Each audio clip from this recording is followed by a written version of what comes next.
اموات ہو رہی ہیں۔ اس تلخ حقیقت کے باوجود کئی لوگ غفلت، لاپرواہی، شکوک و شبہات، بحث و مباحثے میں مبتلا ہیں۔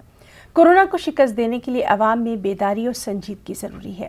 بنگلورو میں جماعت اسلامی ہند کے نائب صدر امین الحسن نے یہ بات کہی۔ سے بہت سے لوگ کورونا کی وبا کے سیریسنس کو پہچان نہیں رہے ہیں۔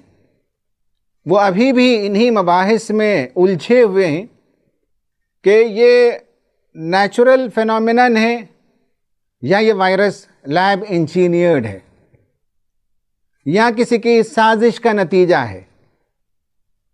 میں آپ سے پوچھتا ہوں کہ آپ کے گھر کے آس پاس میں کہیں آگ لگ گئی ہو تو آپ پہلے کیا کریں گے؟ اس آگ سے اپنے گھر کو بچانے کی فکر کریں گے یا اس بحث میں پڑیں گے یہ جو آگ لگی ہے یہ قدرتی طور پر لگی ہے یا کسی مافیا نے لگایا ہے یا اس کے پیچھے کسی کا سازشی ہاتھ ہے؟ آپ پہلے کیا کریں گے؟ آگ ہے، وہ کسی مافیا نے لگائی ہو یا قدرتی طور پر لگی ہوئی ہو، آپ کو اپنے گھر کو بچانے کی فکر کرنی چاہیے۔ یہ مائنڈ سیٹ ہمارا بہت عجیب ہے، جو ان سائنٹیفک ہے، کہ ابھی بھی ہم شک و شبہ میں پڑے ہوئے ہیں۔ کورونا کی وبا نے اپنی حیثیت کو آپ سے تسلیم کرایا ہے۔ آپ کے اڑوس پڑوس میں، آپ کے رشتہ داروں میں، آپ کے جان پہچان کے حلقوں میں، آپ جن واٹس ایپ گروپ میں موجود ہیں، وہاں ہر دن آپ موت کی خبریں سن رہے ہیں، لاشیں گر رہی ہیں، اموات ہو رہی ہیں۔ یہ ایک فیکٹ ہے۔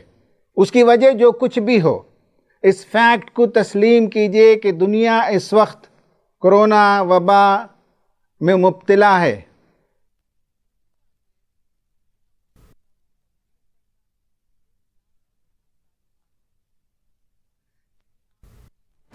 اس نیوز ہیڈ لائنز کے پرایوجک